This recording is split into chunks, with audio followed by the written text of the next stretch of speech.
Before I start, make sure you hit that subscribe button, because what I'm about to tell you is one of the craziest real-life power reversals you'll ever hear.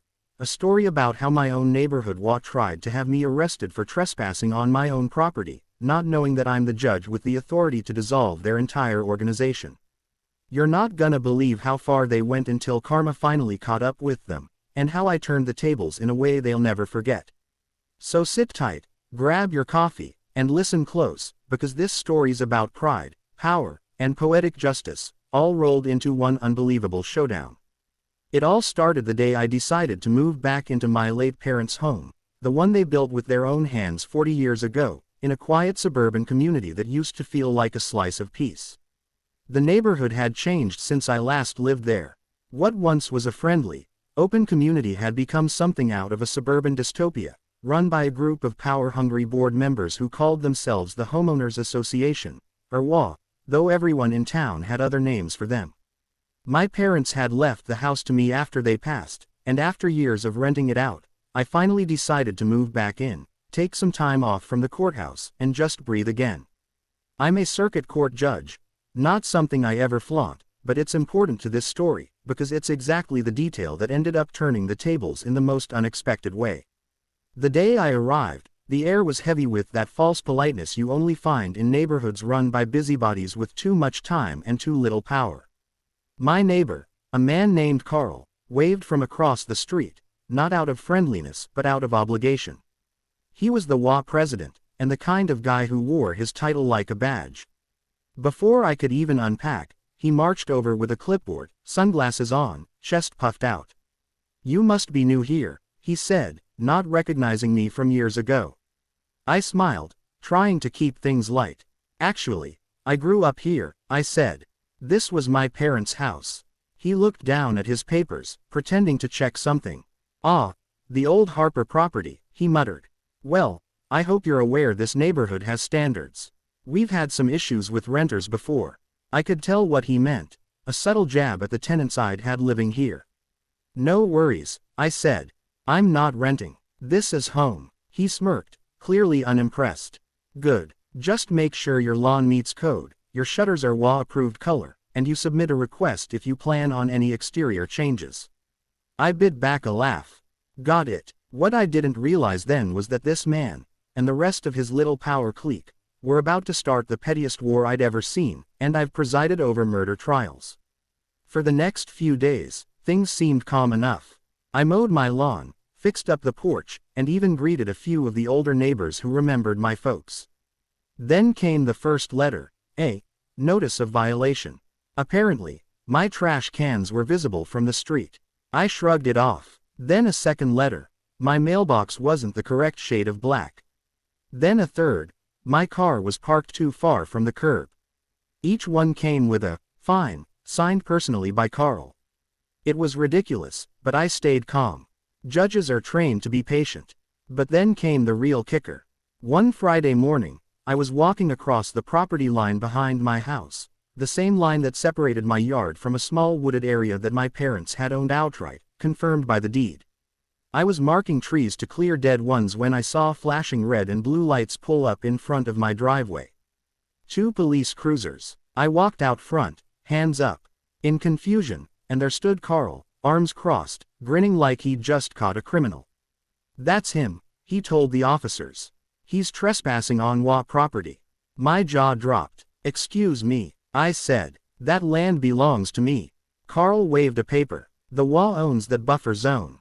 It's community property." The officers looked uncertain, but since he was the WA president, they had to follow up. I calmly asked if I could show my deed, but Carl interrupted. "Save it for court," he sneered. The irony made me want to laugh. I knew I could end this right there, but something in me decided to play along. I wanted to see just how deep this power trip went. So I complied, gave my statement, and let them file the incident. They didn't arrest me, but the report was enough to make my blood boil. That night, I pulled out every piece of paperwork from my parents' estate, the deed, the survey maps, everything.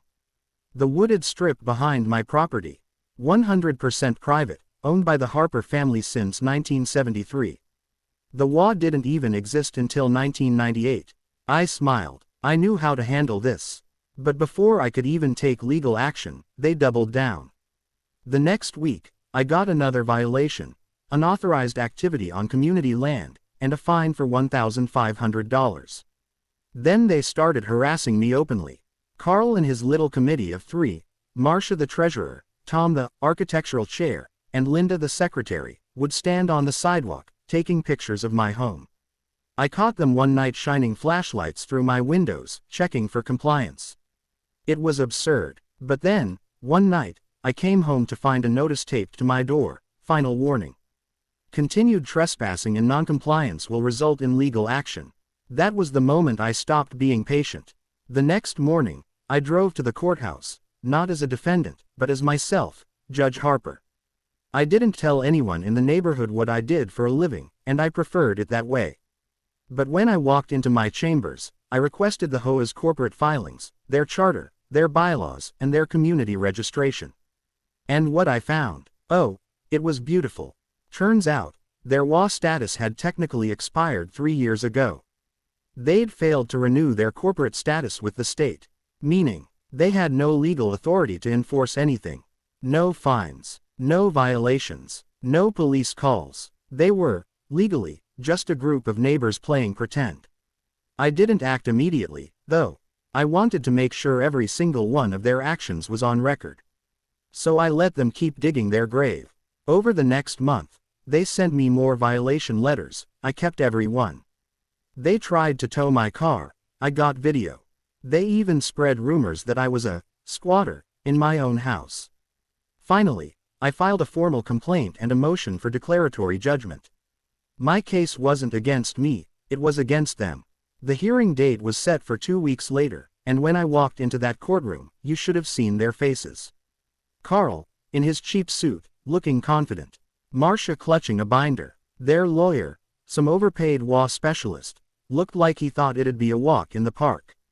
They didn't even notice who I was until the bailiff called, "All rise." The Honorable Judge Harper presiding. The look on Carl's face. Priceless. He turned red, then white, then red again. I kept my tone neutral, professional, but every word was like a nail in their coffin. I let their lawyer speak first, outlining their supposed case against me. He argued that I had willfully violated law codes, that I was trespassing on community land, and that I failed to comply with board directives. When it was my turn, I simply held up the original deed and the state record showing their law status was dissolved. Your Honor, their lawyer started, until he realized what he'd said. Yes, I replied. The courtroom erupted in laughter. I proceeded to read out loud from the Secretary of State's filing.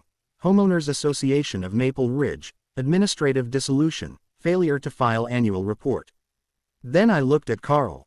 Mr. Thompson, as of this document's date, 3 years ago, you and your associates have no legal standing as an HOA. Every fine you've issued, every letter you've sent, every action you've taken since then is null and void. Carl stammered, trying to talk his way out of it. We didn't know. I raised an eyebrow. Ignorance of the law is not a defense, Mr. Thompson. I believe your law handbook even says that. The audience chuckled again. I didn't fine them. I didn't need to. Instead, I issued a simple, elegant judgment. The court declares the Maple Ridge Homeowners Association dissolved. Any and all actions taken under its name are hereby voided. Further, the individuals operating under that name are to cease and desist from all such activity. I could have stopped there, but I didn't. I added a note that any attempt to reinstate the law without a community vote would be considered fraudulent misrepresentation. Carl looked like he wanted to sink into the floor. The others stared at me in shock. When I walked out of that courtroom, I swear I could feel the entire weight of their arrogance collapse in on itself. A week later, I saw the law signs come down. Carl moved out within a month.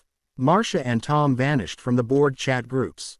The neighborhood, it suddenly got quiet again, peaceful, even. People started smiling, waving, talking like human beings again. One of the older residents, Mrs. Evans, baked me cookies and said, "Your parents would be proud." I smiled. I didn't tell her exactly how things had gone down, just that everything had been resolved. But I'll tell you this, That feeling of standing up to a group of bullies hiding behind fake power. That's something I'll never forget. The best part, the wooded area I'd been accused of trespassing on, I ended up turning it into a small memorial garden for my parents. Every spring, the cherry trees bloom, and I sit out there with a coffee, remembering that sometimes the law doesn't just serve justice, it delivers poetic justice. And every time a new neighbor moves in and asks about the law, I just smile and say, there used to be one. But it got dissolved. Then I take a sip of coffee and watch them look around, confused but relieved. The truth is, people like Carl thrive on control. They think a clipboard and a title make them powerful. But the law doesn't care about self-appointed kings of cul-de-sacs. And in my courtroom, nobody, not even an HOA, stands above the truth. So yeah, they tried to get me arrested for trespassing. But in the end, they trespassed on the wrong person's patience. And when justice finally came knocking, it wasn't with a clipboard, it was with a gavel. So if you ever find yourself dealing with an HOA that's gone too far, remember this: bullies fall hardest when they think they're untouchable. And sometimes, all it takes is one person, one calm, patient person with the truth on their side, to remind them that power isn't about control. It's about integrity. That's my story. If you enjoyed it, make sure to subscribe, because I've got plenty more where that came from. And trust me, the next one will make you rethink everything you know about justice, karma, and the sweet, sweet taste of poetic payback.